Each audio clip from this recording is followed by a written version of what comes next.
Com certeza você já ouviu muito falar sobre o tempo de Deus, e é claro que ele é de fato totalmente diferente do nosso.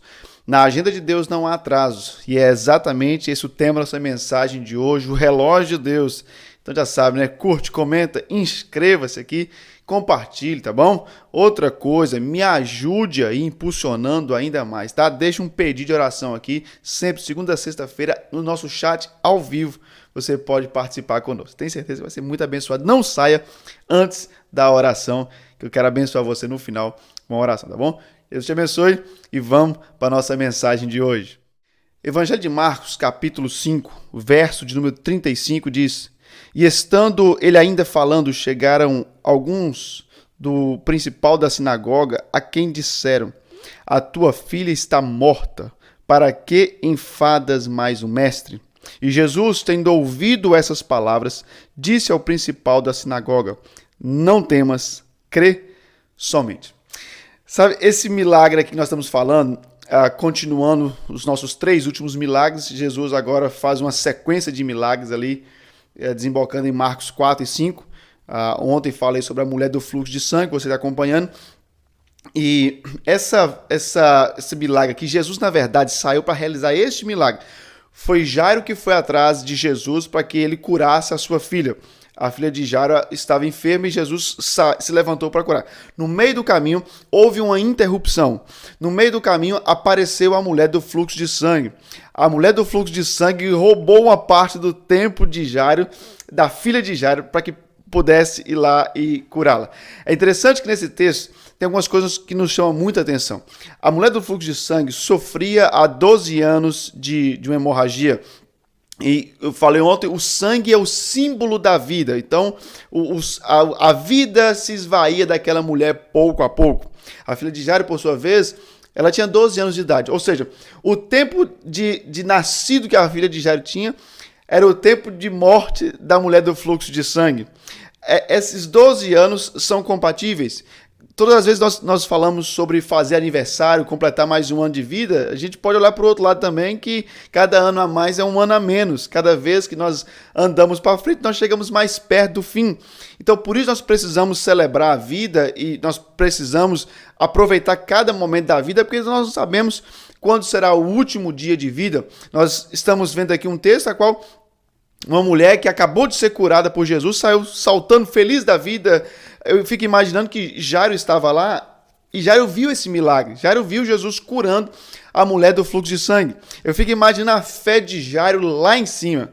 E de repente, quando acaba de acontecer esse milagre, as pessoas chegam para Jairo e falam: para de incomodar o mestre, porque a sua filha já morreu. Eu fico imaginando a fé de Jairo indo lá embaixo. Esse texto aqui, ele tem 2 porquês aqui que nos chamam muita atenção. O primeiro porquê é uma pergunta dos incrédulos para Jairo, diante de Jairo e diante de Jesus. Os incrédulos chegaram para Jairo, e geralmente quem faz isso eu falo incrédulo porque é quem não crê, chega diante de Jairo e Jesus do lado, Jesus ouvindo, dizendo: pare de incomodar o mestre. Pare de enfadar o mestre. Por que você está incomodando o mestre? Sua filha já morreu. É a pergunta dos incrédulos. E de contrapartida também tem a pergunta de Jesus. Agora é de Jesus para os incrédulos. Jesus chega na casa de Jairo, o alvoroço toma conta. Jesus olha para aquela cena e fala: por que vocês estão chorando? Não fica com medo não. A menina não está morta, a menina dorme. Então você percebe que essas 2 perguntas é o que vai nortear a nossa conversa de hoje. Primeira pergunta, os incrédulos para alguém que está precisando de um milagre de Deus. Por que você está incomodando o mestre? Por que você está orando ainda? Por que você ainda vai na igreja? Não é? Parece que nos momentos nós mais precisamos de fé, é a hora que aparecem uns missionários de Satanás para tentar abafar a nossa fé, tentar nos calar, né? Por que você está ainda fazendo isso? Para de ir para a igreja, olha lá. Depois que você começou a orar, depois que você começou a buscar a Deus, sua vida piorou, não é? É a mulher que não orava pelo marido. O marido chegava em casa à meia-noite. Quando ela começa a orar por ele, quando ele chega é 4 da manhã, né? Aí vem a superstição, fala: por que você começou a orar? Já passou por isso? Então não tem... É algo que os incrédulos fazem, eles fazem isso com muita força, sempre saltam ao nosso coração dizendo: para de orar, para de incomodar o mestre. E é aqui que nós precisamos lembrar do que Jesus diz para Jairo, que Jesus também diz para nós. Eu fico imaginando, depois de ouvir essa notícia, a fé de Jairo, vai lá embaixo. Jesus então olha para Jairo e fala, não temas, crê somente. Jesus tenta fazer com que Jairo olhe de volta para Jesus e diga, não olhe para nenhuma circunstância ao seu redor. Olhe para mim, crê somente. Aquilo que eu acabei de fazer aqui com essa mulher do fluxo de sangue, eu posso fazer lá na sua casa também com a sua filha. E nesse contexto que nós vamos vendo a fé de um homem voltando e se reativando e enchendo novamente. É exatamente aqui que eu consigo ver o quão é importante estar perto de Jesus. Já era um chefe da sinagoga, um principal da sinagoga. E para um chefe da sinagoga, um judeu puro sangue, ir atrás de Jesus, ele teve que engolir seu orgulho seco. Muitas vezes Jesus vai nos fazer engolir nosso orgulho seco com farinha, para que nós possamos ver que quem faz as coisas acontecer na nossa vida é Jesus e é sempre da forma dele, do jeito dele e no tempo dele. É por isso que o relógio de Deus é totalmente diferente do nosso relógio. A agenda de Deus é totalmente diferente da nossa agenda. A agenda de Deus sobrepuja a nossa agenda. A agenda de Deus, ela faz com que a nossa agenda fique em segundo plano, porque Deus tem um tempo e um propósito determinado para toda e qualquer situação e pessoa. Jesus queria curar aquela menina, Jesus queria salvar aquela menina, Jesus queria ressuscitar aquela menina, Jesus queria fazer aquilo, mas tinha que ser em um tempo determinado, em um tempo de morte, a qual a glória sobrepuja a cura. Sabe por que Jesus chegou atrasado no velório, no sepultamento de Lázaro? Quando Marta e Maria mandam chamar Jesus, Jesus permanece ali ainda onde está, mais 2 dias. O mensageiro volta dizendo, falando, não, o mestre falou que não se preocupa não, que essa enfermidade não é para a morte, mas é para a glória de Deus. Mas o interessante é que Lázaro estava morto, Lázaro estava sepultado, tinha 2 dias. Então Jesus chega no 4º dia. Lázaro já estava enterrado, Lázaro estava fedendo. E eu sempre perguntei, por que Jesus chegou atrasado ali? Por que Jesus não chegou antes? Por que Jesus não mandou uma palavra lá onde é que ele estava, dizendo, Lázaro, saia para fora? E com certeza Lázaro sairia para fora. Mas não, Jesus deixou para poder chegar lá no 4º dia. Havia uma cultura entre os rabinos judaicos que a pessoa só poderia ser ressuscitada após a morte de 3 dias. Após 3 dias, só mesmo se o Deus vivo se encarnasse, viesse na terra e o próprio Deus, então, fizesse a ressurreição daquela pessoa. Jesus chega no 4º dia para poder quebrar com o paradigma judaico-cristão, dizendo para aquelas pessoas que ele era o próprio Deus encarnado que estava ali. Ele era capaz de ressuscitar no 4º dia, fugindo todo o cronograma humano e mostrando que a agenda divina é sempre superior à agenda humana. É por isso que aquela enfermidade não foi para a morte, mas para a glória de Deus. O segundo porquê é o porquê de Jesus para os incrédulos. Por que vocês estão chorando? Por que vocês estão alvoroçando?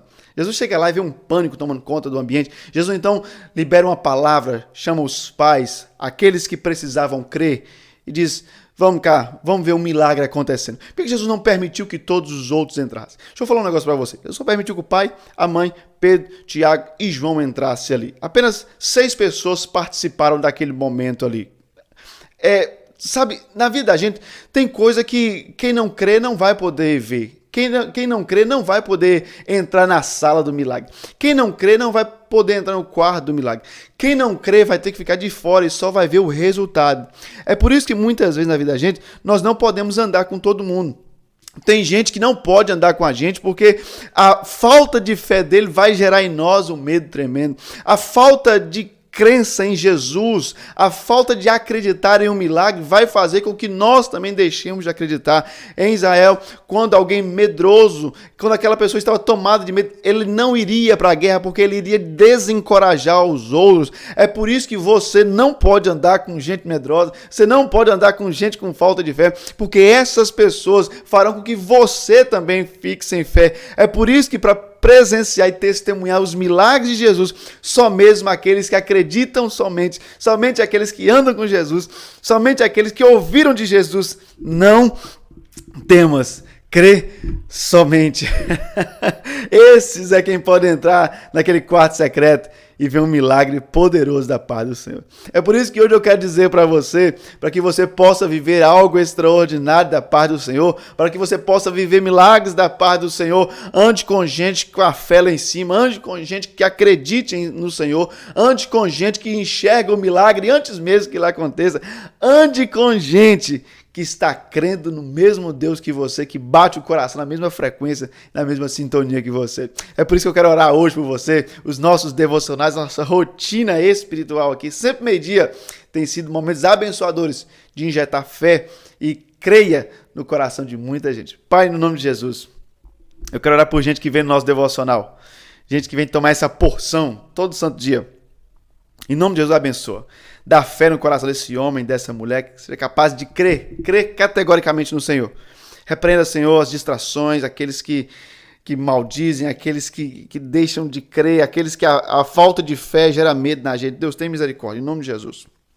Nos levanta nesse tempo.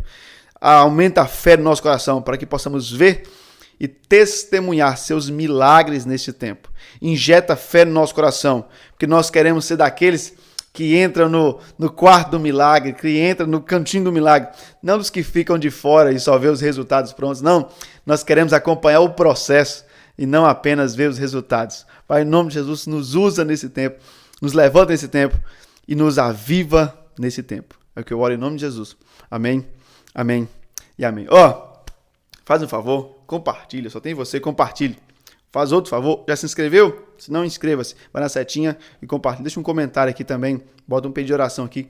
Deus te abençoe. Até amanhã, nosso próximo devocional. Abraço, gente boa!